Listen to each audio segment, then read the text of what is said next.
السلام علیکم ورحمت الله وبرکاته. ټول خوندورونو ته سلامونه او مینا. قدرمنو،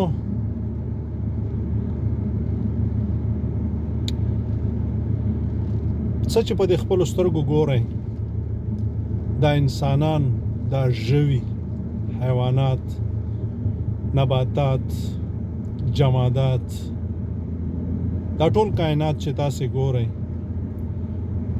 د انسانان او ژوي په ژوو کې د واړه واړه موچان او د میاشي او د ملخان او د چینجي په ځمکو کې او د په هوا کې د پرندې الوتونکي د ټول ژوي چې دي، دا ونې بوټي چې ګورئ، دا هر څه چې خدای پاک پیدا کړي دي، دې ته خدای پاک د ښه ژوند حق ورکړی دی. اوس خدای پاک دې ته د ښه ژوند حق ورکړی دی او یو څوک راپاڅي دې سره ظلم کوي، د دې ژوند اخلي، اسراف کوي او یا انسانانو ته سپکاوی کوي، ژوند یې اخلي یا د ژوو نه ژوند اخلي، ظلم ورسره کوي، دی د خدای دشمن دی. د خدای پاک ته د دشمنۍ ټټر وهلی دی، ځکه چې خدای پاک پیدا کړي دي.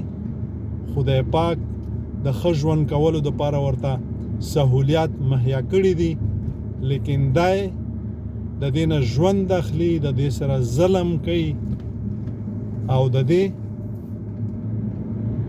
سره اسراف کوي. دی چې دی د خدای پاک دشمن دی. خدای پاک به د دې نه پوښتنه کوي. دغه چې علماء کرام موږ ته داسې پاسته داسې نرم داسې ګرد یی او دغسې د مذهب هم نه راسځي، دا بله خبره ده. الله مو ښاد و آباد لره. دا کارونه مه کوئ، د خدای دشمني مه کوئ. انسان څه ته وایي؟